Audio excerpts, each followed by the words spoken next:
Remise du Grand Prix AFJA du journalisme agricole 2015 à Adrien Cahuzac de l'usine Nouvelle. Bonjour à tous.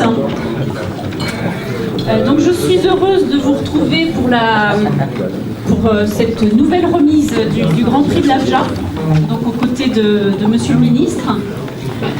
Donc comme chaque année, on a eu un bon cru d'articles avec des sujets très diversifiés et représentatifs des préoccupations que vit le secteur agricole dans sa diversité.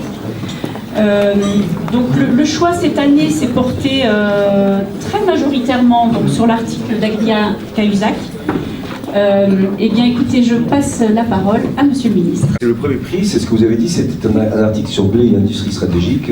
Hein, c'est ça qui faisait le point sur l'atout économique, les défis de la qualité et une arme géopolitique, bien sûr. Il y avait un article d'ailleurs d'un auteur que je connais bien, là, Sébastien Alice, qui est un vrai spécialiste que je connais bien sur le SIAM, avec lequel on a mis en place, vous savez, la MidMed, la déclinaison méditerranéenne de ce qui avait été fait avec la Miss au moment du G20 avec Bruno Le Maire. On a mis ça en place et avec lui on travaille beaucoup.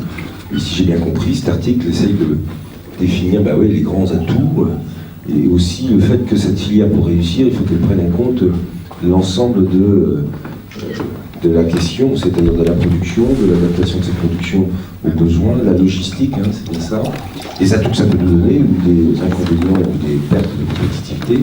Donc c'est une enquête qui a été saluée et primée, et qui va vous permettre de partir en vacances pendant à peu près 4 semaines, dans ce que je peux comprendre, au Baléares, tranquillement. Non, je plaisante, voilà. Un grand bravo, alors, à vous Adrien, et je vous remets cette enveloppe qui est très lourde, vous avez vu, hein, et puis en même temps je vous passe la parole, parce que la dernière fois vous disiez un mot maintenant quand même. Oui, écoutez, merci. Donc je voudrais dire quelques mots. Merci à l'AFJA, merci à tous les membres du jury qui ont choisi cet article. Quelques mots sur l'article. L'article, en fait, il est né, l'idée a germé au printemps 2015, à un moment où la rédaction de l'usine Nouvelle et plusieurs autres grands médias étaient agités par les ventes de l'avion Rafale à l'étranger. Allait-il se vendre à qui? Et surtout, combien allait-il rapporter à la France? Et en fait, on s'était dit à l'époque que ça serait intéressant de parler d'une autre filière, parce qu'il n'y avait pas que le Rafale, il y a aussi l'agriculture, en particulier les céréales, qui rapportent beaucoup économiquement à la balance commerciale française. Et donc je me suis lancé dans ce sujet avec intérêt, et donc j'ai essayé, en tout cas c'était l'angle de l'article, de mettre en lumière les bonnes pratiques de cette filière céréalière qui s'est orientée très tôt vers l'export, qui a réussi à s'organiser, là où d'autres filières, peut-être comme l'élevage, ont moins réussi. Et ce qui était intéressant aussi, c'était montrer les atouts de cette filière, ses défis demain, notamment par rapport à la génétique, avec une concurrence assez forte des pays étrangers. Et puis notre point qui était intéressant, c'était en plus de l'aspect économique, c'était l'arme politique que cette filière apporte à la France, puisqu'en fait les céréales françaises contribuent à stabiliser, on va dire, les pays vers lesquels la France exporte, en tout cas en partie, et puis ça contribue à conserver une influence française dans tous les pays de la Méditerranée, de l'Afrique et du Moyen-Orient.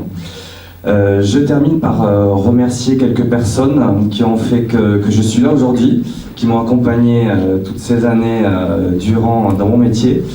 Il y a d'abord eu Jean-Paul Évrard en 2003 qui m'a pris en stage à l'époque où il était rédacteur en chef de Ternet. J'étais encore étudiant à mon école d'ingénieur de Toulouse. Et puis ensuite, bien sûr, toute l'équipe d'Agrapresse avec qui j'ai travaillé 4 ans, de 2004 à 2008.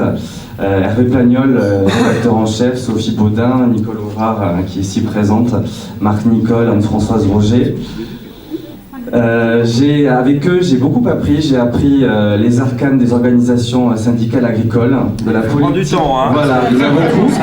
Et ça, on l'apprend pas en école d'ingénieur. Non. Donc, j'ai vraiment appris à Agra tout ça. Les dessous de la politique agricole française, européenne.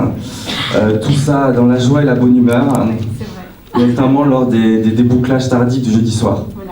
Et je termine par remercier Pierre Oliviero qui me fait l'honneur d'être là aujourd'hui, qui m'a recruté à l'usine Nouvelle en 2008, qui est également Grand Prix de l'AFJA en 97 et qui m'a fait confiance en me confiant des sujets que je ne connaissais absolument pas, puisqu'il s'agissait de l'industrie textile, des équipements de protection individuelle et de l'industrie cosmétique. Voilà. Donc grâce à lui, j'ai beaucoup appris, j'ai gagné, je pense, en rigueur et en profondeur dans mes articles, donc je lui en sais gré. Et je remercie aussi Christine Kerdeillan, actuelle directrice de la rédaction de l'usine Nouvelle, qui me fait l'honneur d'être là aujourd'hui. Donc voilà, merci à tous. Retrouvez l'actualité de l'AFJA sur www.afja-asso.fr.